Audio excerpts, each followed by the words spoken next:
Hi, everybody. Thanks for signing up today for Too Long Didn't Read.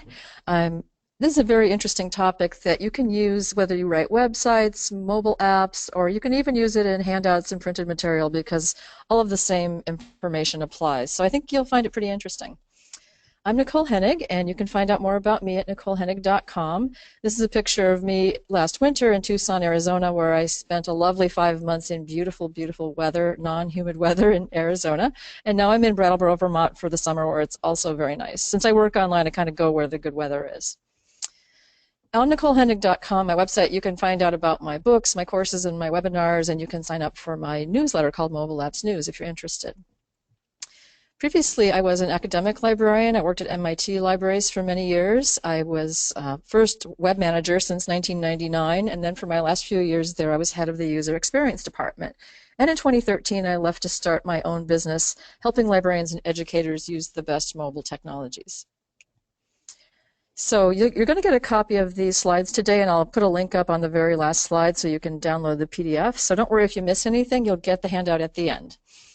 So the name today, TLDR, is from this acronym, Too Long Didn't Read. If you look that up in Urban Dictionary, it means when people type that in a little chat box, and you've probably seen that, or maybe you've used that term. And it's, the thing is, these days, a lot of people just don't want to read long, wordy stuff on the internet. They just want to skim. So let's talk about what that means. There are a lot of studies that show that really people just skim, scan, and select when they're reading websites for informational purposes. They read a little at a time in short bursts. You probably recognize that in your own behavior on websites. And do people ever read whole passages online? Well, yes, they do, only when they want to get the extended information, when that's their goal. Like you want to get a particular article and read the whole thing, then you do. But a lot of times we're creating information that's just informational about our policies and our hours and things. We're not usually often writing long articles. If you're on mobile devices, you might be familiar with some of these read later apps like Instapaper or Pocket. Those are very handy because they let you save the text and the pictures of a web page while stripping out all the navigation and the ads and saving it so you can read it offline later on your phone or your tablet. So this is how people are reading these days. So some of the best advice I have seen is to layer your details. Put your brief information on a higher level, like these links here. And like if you click on the first one here, membership, that's where you get the details. Rather than trying to stick everything on one page that looks really wordy that people don't want to read, just layer the details. Put the detailed information on a separate page.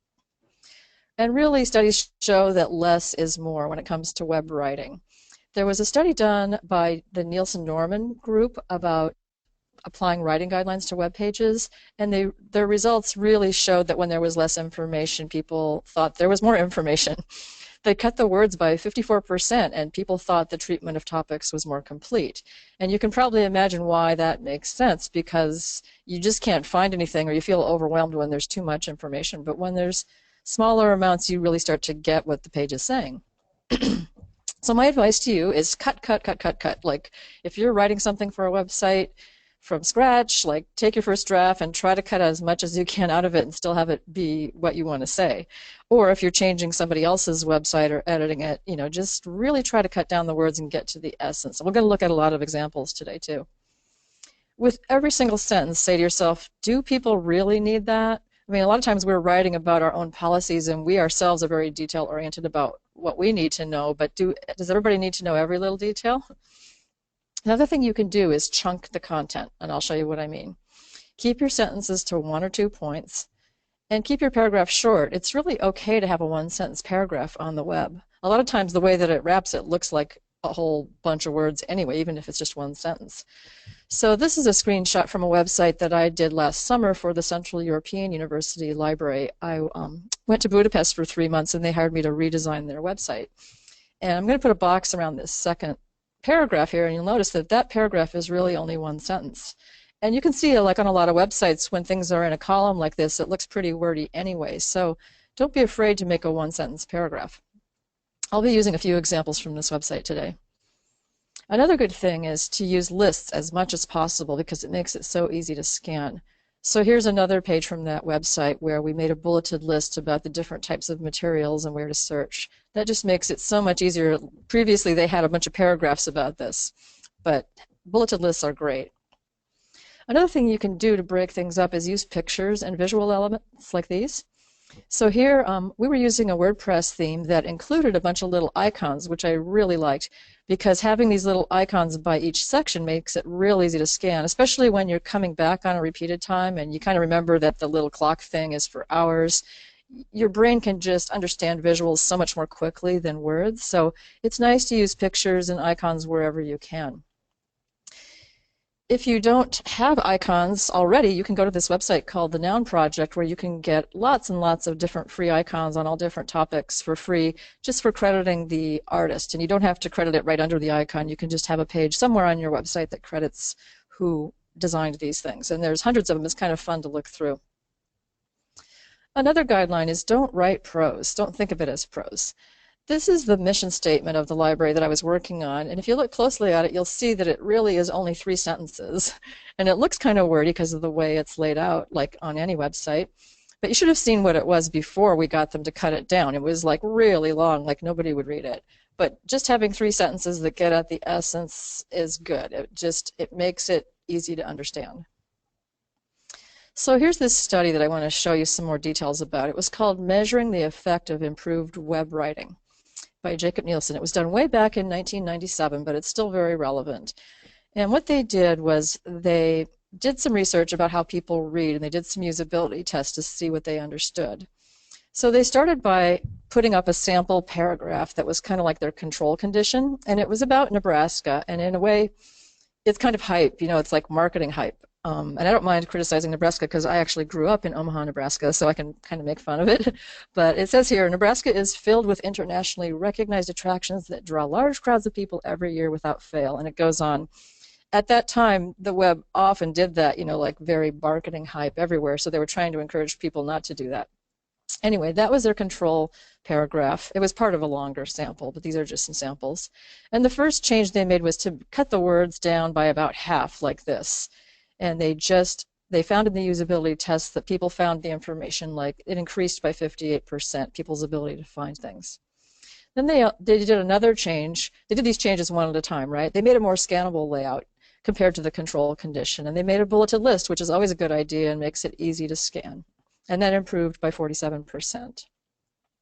Then they did another change where they just used neutral language rather than exaggerated marketese, so here, and that improved it by 27%.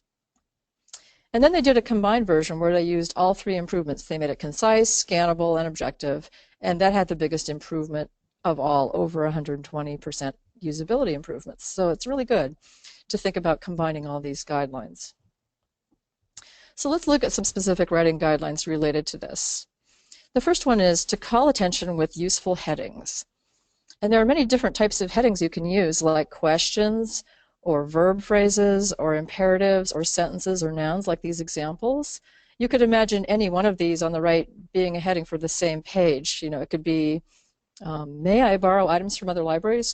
Or it could be like the last one, just interlibrary borrowing, or anything in between. So let's talk about when to use which type of heading. Questions are obviously really good for policies, FAQs, user guides, anything like that. FAQs are a very popular format that are easy to scan that people are familiar with. Verb phrases are good for sections of a longer page. We're going to look at examples of these in a minute. Imperatives are great for instructions, like do this, then do that. Sentences, like a complete sentence, that's a good heading as a subheading within a longer article so that you can tell what the article is about.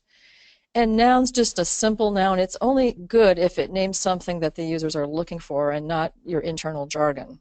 So let's look at some examples. Here's some questions. That's good for a policy page. This was on the website that I worked on, and this is part of the frequently asked questions about interlibrary borrowing. So it's obviously very good for those type of pages. And here's a page that's giving people some instructions, and we're using imperatives there, like submit your membership form online. That's just a nice, concise way to say it to people. Now, just having nouns or verbs as headings are okay as long as they're descriptive, like here, like membership. It's obvious what that is. Hours, it's obvious. The only thing on this page I think might not be obvious is ILL, because this particular university is an English-speaking university in Budapest, but their students come from all over the world, and most of them, or many of them, don't have English as their first language. So they might be coming from they're all grad students, they might be coming from another grad place where they don't call it ILL. So it's a good thing here that we have these little description under each one of these things so that you can tell what they are. So when you do have really short headings, it's good to have little descriptions with them. Now, having a complete sentence as a heading is good as a call out. Like you see these in printed magazine articles sometimes, and you also see it on web articles. This sentence here that's really big and designy and quotey, it's a good thing because it tells you, you can just read an important sentence from the article when you're scanning and deciding whether to read this article or not. It just gives you some information. So that's a good place to use a full sentence. Another guideline is that you want to catch the user in the first few words. So you really want to think of it as like journalistic writing, not academic writing. You want to talk about who, what, where, when, why, and how, and you want to start with a conclusion and then give the details. So here's an example from a long time ago when I was first working at the MIT libraries in 1999 or 2000. We had just gotten a proxy server for the first time that allowed our students to get to our e-resources from off campus. So if you look on the right where it says no, that's what it used to say. It's kind of this wordy paragraph kind of telling, okay, if you are a student under these conditions, you're going to start to be able to access things from off campus. So to make that clear, I just put the conclusion first in bold, like MIT community members may now access many of our electronic resources from off campus. And you can see there that I probably could have made it even shorter by, instead of saying everything after that, like to find out more, I could just say, to learn more, see our FAQ or see our off-campus FAQ. Wouldn't even need to have all those other words in there. So keep it short and put the main point first. You'd be amazed how many websites you'll find that are long and wordy with the main point kind of buried. Another thing to do is to use the active voice and not passive. Use action verbs. And think in short stories like little scenarios. That's because when people are reading a paragraph like in typical academic style and they're thinking it in their head, they have to translate that passive writing into stories and scenarios. For example, here's what it used to say on the left. An acknowledgement of the order will be issued via an email message when payment is made by credit card. So in your head, you're thinking, you know, what you should say is what's on the right. If you pay by credit card, we'll send you an email acknowledging your order. It's very user-friendly, it's active. Just write what you would say to somebody if you were talking on the phone. Get rid of all that passive voice, bureaucratic sounding stuff, right? Another thing you can do is set the context with something called the give and new principle, and I'll show you an example. So you want to start with what the user already knows or something that lets them say, oh yeah, that applies to me, and then give them the new information. So here's an example. If you need your article even sooner, and then it tells you what to do. So the people that don't need it sooner don't even have to read that. So you start with something that helps people say, oh yeah, that's me, I'm going to read this. Lists are really great, and numbered lists are good for instructions. So you want to try to find as many places as possible to turn these ugly long paragraphs into lists. They have many advantages. They make it easy to scan, they create chunks, they separate ideas, they show relationships, and they allow counting. So here's an example. We had these things called P cards, and you can see what it used to say was that paragraph, and just turning it into a bunch of bullets makes it much easier to scan. And I kind of wish this was stretched out more with some space between those bullets, but you get the idea. And remembering that study that I showed you earlier, lists improved usability by 47%. So if you're giving instructions, use imperatives. And sometimes, I mean, one would hope that things these days are user-friendly enough that you don't have to write a lot of instructions, but sometimes you really do need to tell people how to use some resource that you have. So a long time ago at the MIT libraries, we had something called Uncover Reveal, and we had to have some instructions about how to get in and use it. So use a numbered list is a good way to do, because you have to do these things in order. Use imperatives like, say, go here, do this, do that, and put some space between the steps visually so it's a little easier to scan and it doesn't feel so overwhelming like giant paragraphs smushed together, right? Another guideline that I really like is about parallelisms, and I didn't ever really think much about this before until I went to a writing workshop about web writing a long time ago. And here's what it is to use a parallelism. People like patterns, right? You really grasp information more quickly when you can anticipate the pattern. And we try to see patterns in information even when there aren't any. And when we have to switch patterns, we use extra mental energy. So here's some examples. The top part here uses a parallelism. If you are a member or if you are not a member. We're saying this information kind of in the same way. And the same information is in the bottom part here, but look at how much harder that is to understand. You have to kind of read through it and think about it. It tells you the same information, but it's not done in a parallel way. So it's fun to kind of go through your website and look for examples of that kind of thing and break them out into parallel ways of saying it. Another thing is to use simple words, because your audiences are almost always broader than you think. If your site's for the public, you really want to avoid internal language. And if it is internal only, you might have a lot of different audiences even within your own organization, like people with learning disabilities or whose first language isn't English. And studies show that even highly educated people read simpler words faster, so that's interesting. So instead of these type of words on the left, like obtain or prior to, you just use simple words like get or before. Just get rid of all those ugly long words. Use the most simple word. Another thing you can do with web writing is to try fragments, and I'll show you what that is. But you want to avoid telegraphic writing, and so I'll show you what that is too. So this first example uses fragments. More fun in the great outdoors, the thrill of adventure. Now that's okay, it's marketing, it's okay because it's LL Bean's website. And those aren't complete sentences, but they're okay. They're getting something across, they're fragments. What you don't want to do is to make a fragment is to take out the or the and that kind of thing, because that's called telegraphic writing. So on the bottom it says user gets receipt in email message when pays with credit card. You really want to avoid that, because in your head you're saying, oh, the user will get a receipt in her email message when she pays with a credit card. You're kind of having to put that all back in when you read it, and it just slows you way down. So since space is always at a premium, complete sentences aren't always necessary. Just use fragments, but not telegraphic writing. Another good thing to do is make your links very descriptive. And even the studies that Jacob Nielsen did show that these descriptive links are more useful than just vague or broad links that name categories. And even links that are a few words long are really useful. And don't use your internal jargon. So when I first came to be webmaster at the MIT libraries, the homepage had these very broad links on it with no description under them that said things like resources, subjects, and services. And when we did usability tests, people were clicking on all three of those things to look for everything because they're so similar, it's hard to tell what would be where. So we changed it to be a little bit longer, like searchable resources with a description, and subjects and courses with a description, and then services with little descriptions of what that means. So really think about being descriptive when you make your links. So again, here's a page from that library that I worked on last summer. And on the research help page, we again use those icons, and for each thing we have a little description under it. Like somebody might not know that your library offers citation management software, so we say recommended software for managing your bibliographies, and we list the names of those software packages. So it's really good to be as descriptive as possible. Now what's really powerful is to combine these guidelines, so let's look at some examples. Inside the yellow box is one that combines a bunch of guidelines. First of all, the heading is a question, right? How do I connect from off campus? And it uses two bulleted lists, as you can see, making it easy to scan. It uses parallelisms, like if you are an MIT user, if you're not an MIT user. And it's the user's question. Now the librarians at first wanted to call this, what is the Go service? Because we were trying to market it with this green Go button, and we all called it the Go service. But that's not in the user's head. They have no idea what that is. It's important to use their question, how do I connect from off campus?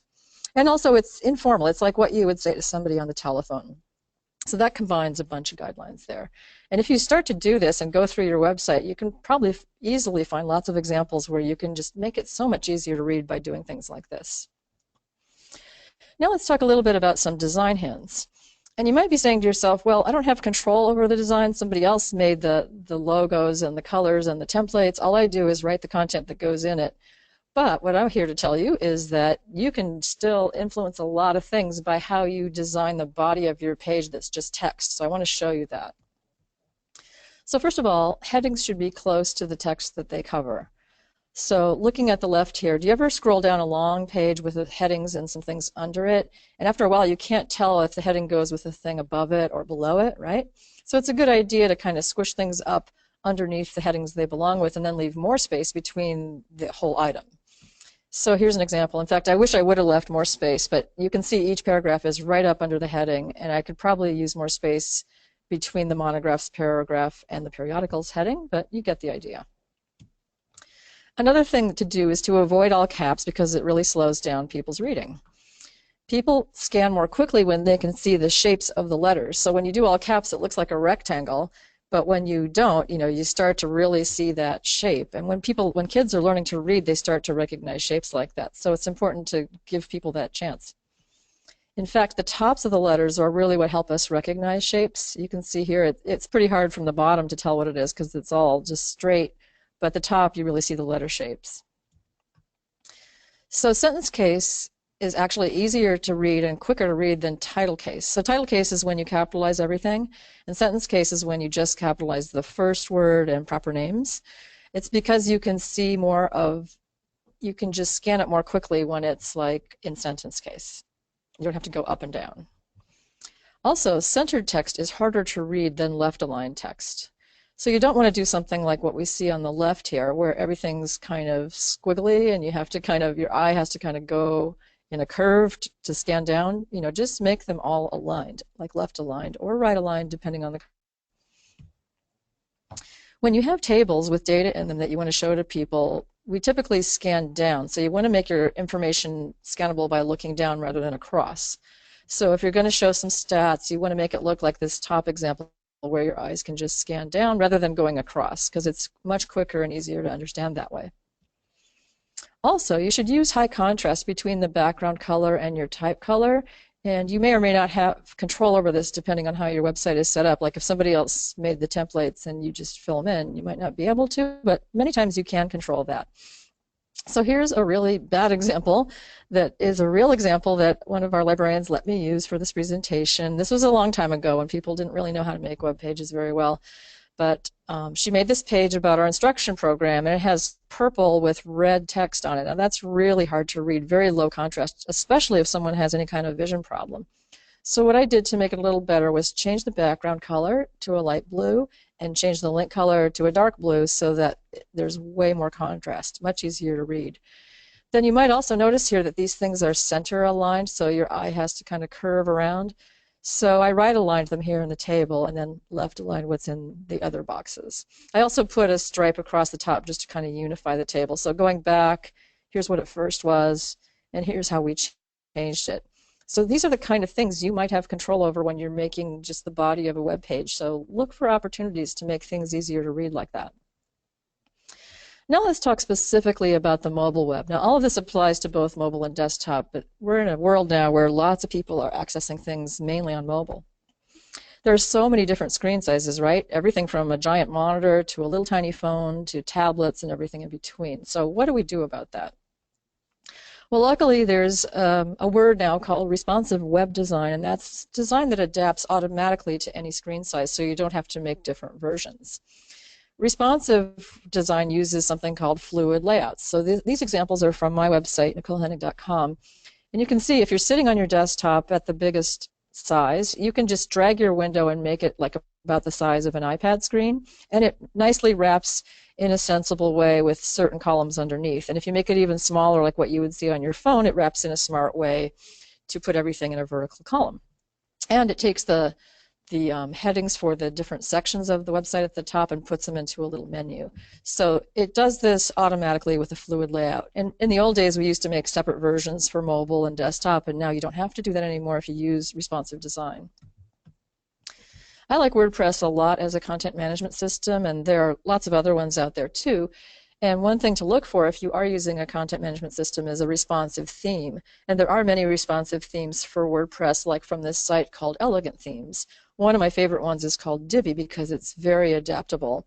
And that's what I used on my personal website and also on that library at Central European University that I've been showing you.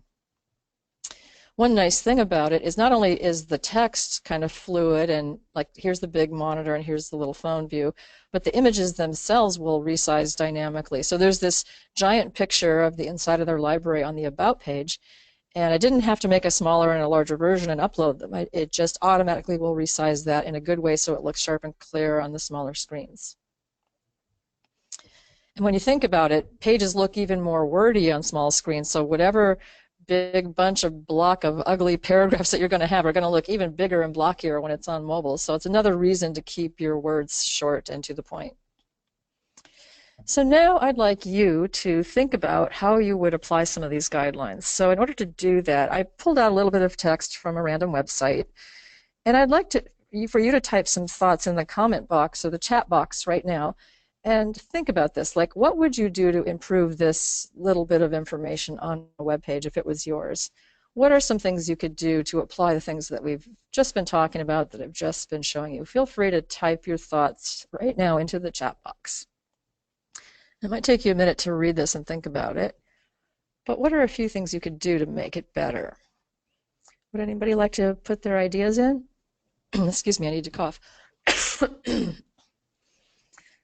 Okay, I'm giving you some time here to think about this. Okay, add a heading about call for proposals. Yes, excellent idea. Any other thoughts? A heading would be great, because that's what this really is. It's about a call for proposals. Use bullets. Yes, you could absolutely do that here. What else could you do?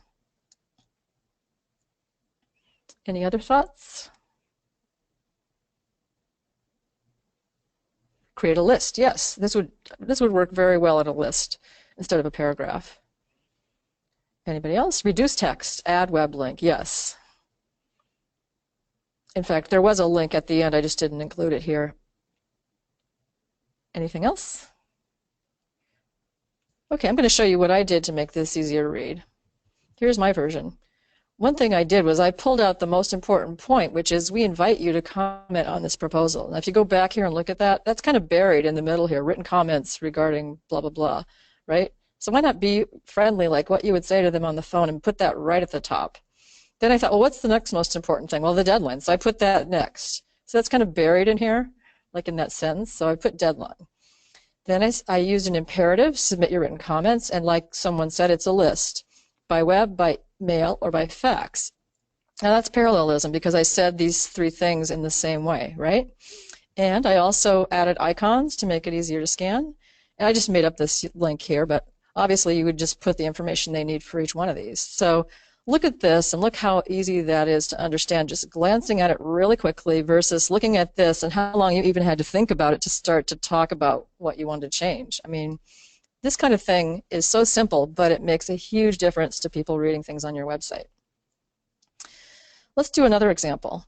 This is from the Boston Public Library, and pretend for a moment that you have control over the body of this web page, but you don't have control over this long navigation bar at the top or the side, because that's given to you as a template.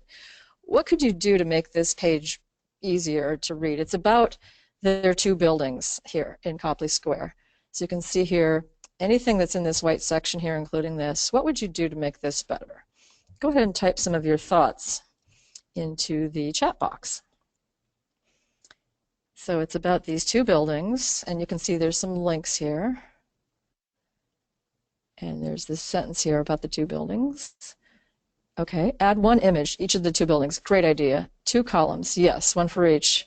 The top part with links are jarring and force the eye all over the place to understand them. You're right, because they're center aligned, right? See these things? You could at least maybe put them into a bulleted list in a little box with three that are left aligned, you know, three lists or something. Good point. Anybody else? What else could you do? Yeah, I think, you know, having cut the number of links showing on the left. Yes, that would be good, because it is kind of overwhelming. Like maybe these things could be accordion things that are closed up until you open them. But in many cases, you as an individual might not have control over the navigation, because you tend to be working on a website that somebody else, you know, is the webmaster for. So, but you can suggest that. Anything else for this one? There's a huge gap between Access Services and ASA College Planning, which has a lot of empty space. Yes, right here. Like, I don't know why there's such a gap there. So you'd want to tighten that up, and maybe you could have even little icons for each of these sections. I'm sure there's more underneath this too. Shorten the descriptions. Yeah, good point. Like this one, I don't even want to read that because it's such a big paragraph. Any other ideas? Okay, let me go on to the next slide. So let's look at a site that works really well. This is the New York Public Library's homepage from back in March. And there are several things about it that I think work well. First of all, they have a very visual homepage design with a whole bunch of pretty boxes where they can put photos and images for different exhibitions, book lists, events, podcasts, because they are huge and they have so many things they want to promote. So it's a very nice, appealing to the eye kind of thing. And if you were to scroll down here, you'd see other interesting images about events that make you want to click and learn about what's going on there. So that's very nice. Then you can see here, this is another nice thing is this stripe at the top for when you have to put something about the catalog being down, and it's kind of out of the way, but you can still see it. It's at the top is a good place for that. And then they have their major navigation bar here, like browse, learn, attend, and so forth. So if we look at that, if you go into it, they have a nice thing that pops down, and it has the submenu over here on the left, and then it has two things that they want to promote from that on the right with these little pictures. They do the same thing for each of these, so when you click on them, you get your submenu and you get your two kind of featured items. I think that's a nice solution for a big library with a lot of different things they want to promote, because they probably change these from time to time depending on what they need to promote that month. But it's consistent with each one of these things to have the submenu over there. On their page about how to get here, they have a very nice little map. It's not just a Google Map excerpt, but it's a nicely stylized map that's easy to scan and look at with nice callouts and things. And then when you scroll down like what to do, they have a little picture for each one of their things, which is, again, makes it easy to scan. And these descriptions are nice and short, and there's a lot of white space. Here's their how-to page, and they have, this is nice because it's said in a parallel way, how to apply for a library card, use the catalog, reserve a PC, etc. Each one of these, it starts with a verb, so it's very easy to scan. And one thing they do on their website is they have these social buttons on every single page. I think that makes it a little bit too cluttered. Like, I would probably just put those social buttons on the blog posts and the events and the podcast, things that you think people really want to tweet about or whatever. But I don't think you absolutely need these on every single page of your entire website. So it might be a little cleaner without that. Okay, someone says, I really wish those buttons were on the bottom if they need to be on each page. That's a good point. You could just have those at the bottom because they're just kind of cluttering up a little bit at the top. So you can see it's on every page. This is also a good page about the catalog because it has a nice bulleted list about what you can find in the catalog. So that's very easy to scan. And they also talk about what's not in the catalog and then what's on the website, which is also a bulleted list. And they break things up with photographs, which is nice. So most of their site is really quite well done, but I did find a page that I think could use some improvement. And it was the privacy policy, which you're probably not surprised about because it's a lot of legalese, right? Now, you might think to yourself, well, I don't really have control over a privacy policy. It was written by our legal team or lawyers or something. We have to have it the way it is, but still sometimes you can do things, even if it's just given to you, to make the formatting of it easier to read. So this is just so many long paragraphs, and I want to talk about how we might improve this. So before I ask you to do that, let's do that. Vicki, could you paste this link into the chat? And I'm going to click on it here on my computer also. And I'm going to go over and bring up the actual real web page so we can look at the whole thing. Okay, and you can do the same if you want to look at it on your computer. So here's their privacy policy, and I'm going to scroll down, and you can see it's got an introduction, library records, and it's got A, B, and then some numbers like 1, 2, 3. And scrolling down, there's just a lot of big paragraphs. So tell me in the chat box, what are some things you would do to, just by formatting this a little better, to make it easier to read? Do you have some thoughts? Go ahead and type them into the chat box. And you can look at it on your own computer, or you can look at it here with me. So it's quite long. Okay, bullets and lists would make it easier to scan, though some of these policies, that's true. Oh, scan through some of these policies. Yes, I misread you. True. Each section could be opened out. Yeah, you mean like an accordion thing where it's shut and then you click and then it opens. Someone else wrote, separate into sections actually relevant to website users. What information are you taking from me? Who do you give that information to? Yes, those are excellent points. Yes, accordion. And don't include the full text of the policy on this page, just link to it. Yeah, you could have little short things and then link to the details like we talked about. Anyone else? Okay. Tell me if you can think of anything else that we talked about here that you would do.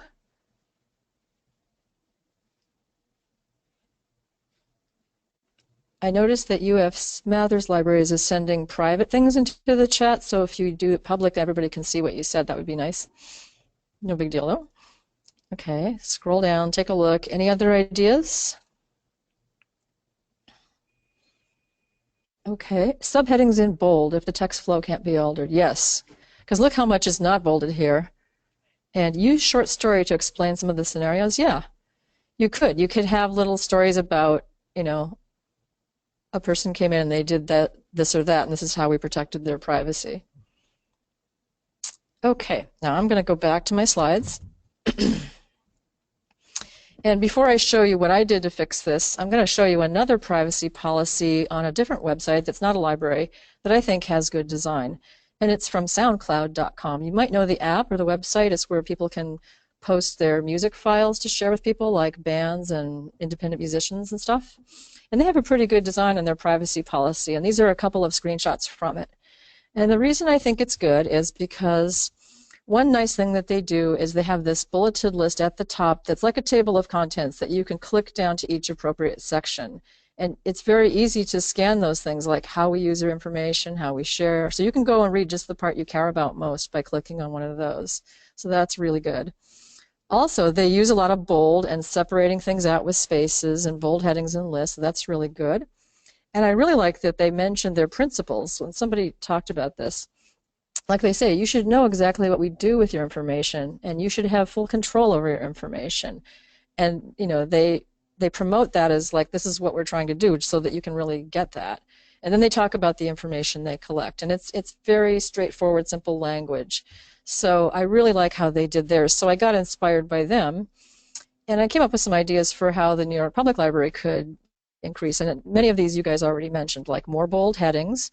You could link to each section of the page at the top. You could find and use some parallelisms in there, like going back to SoundCloud, like they say, you should know exactly, you should have full control. That's a parallelism, right? And information we collect about you, information provided by you. They're saying things in parallel ways. More simple words and friendly language. Emphasize the principles, because, you know, as libraries, we care about protecting people's privacy, and we want people to know that. Use lists. Use sentence case instead of title case for headings. I noticed they used a lot of capitals in the New York Public Library one. Add convenient links to other places, and maybe consider it as an FAQ with questions as headings. So since this thing was really long, I just took a little section of it and I did a before and after. So I took section B, number 1, and this is what it looks like before on the New York Public Library. And here's what I did with it. So see this blue sentence here? I added that. Those are my own words. And because I thought, well, what is the gist of what they're trying to say here? What they're trying to say is that they keep the information only as long as they need to in order to protect people's privacy. So I thought, well, why not make that really stand out? So I added that sentence. And I also did some things that you guys suggested, like bold these things and put some more space in between without changing any of the words. And I went through and I just, as I was editing this, I thought, okay, let's just bold the important so people can scan this. So they're saying when you check out a book, we keep an electronic record. If it's returned on time, we delete it. If it's returned after the due date and the fine is paid, we also delete it. Going on, if it's not paid, then we keep a record just until your fine is paid, and so forth. So they're basically telling you they only keep it as long as they need to, which is what I put here in blue at the beginning.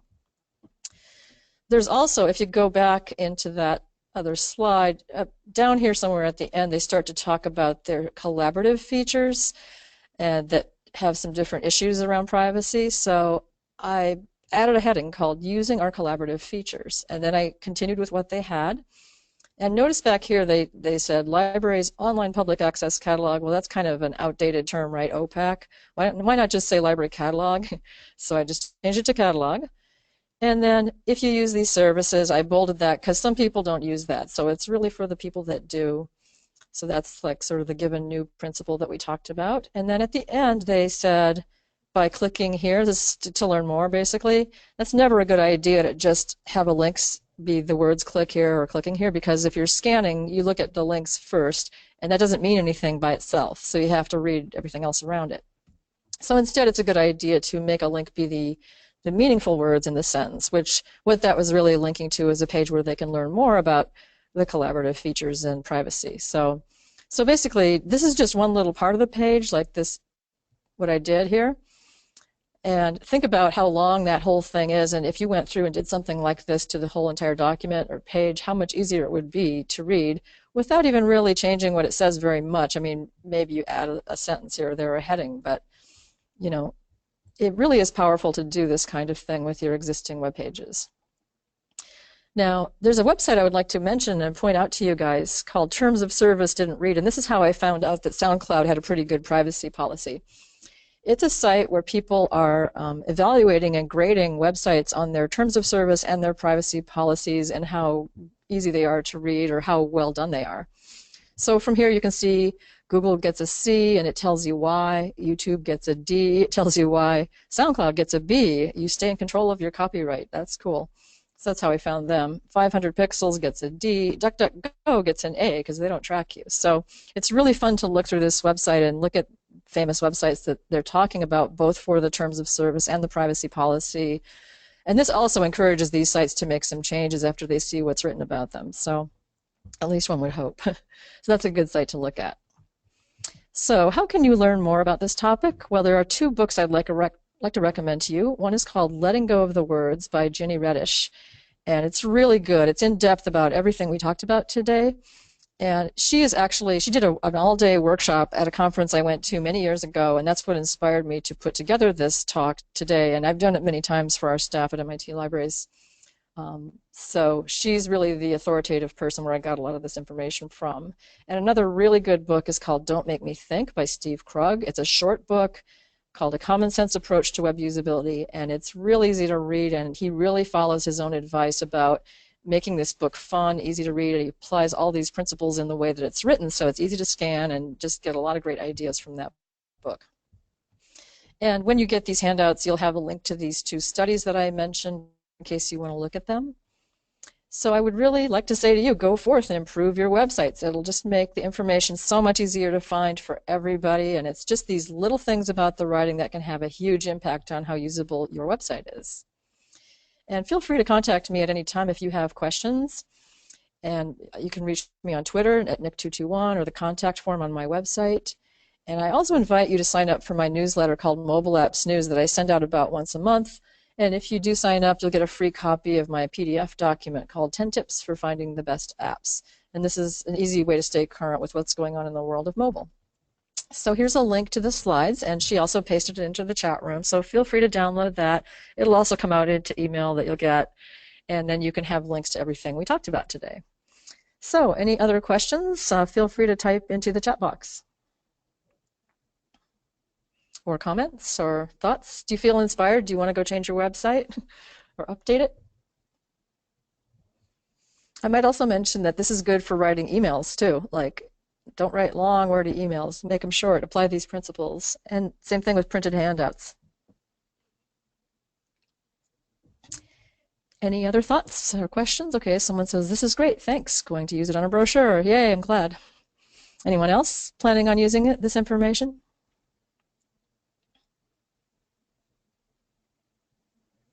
Lots of good information, thank you. Especially thanks for information on the Noun project. Yeah, that's a fun site. I love all those icons. Yes, you're going to use it as much as possible. Great. I'm so happy to hear that. You probably start noticing things on sites that you use as well and think, I wish they would make this shorter. You start to notice ways they could improve. If any of you have friends at the New York Public Library, I don't mean to be critical of them really by dissecting their privacy policy. I do think they have a great website. And the Boston Public Library, of course, is one of my favorite ones because I'm from Boston and they're getting a new director soon and doing all kinds of improvements. And their website is quite informative, so take these with a grain of salt. Anybody else want to talk about what you're going to do with this info? If not, I think I'm going to go ahead and say goodbye. Thanks for coming today.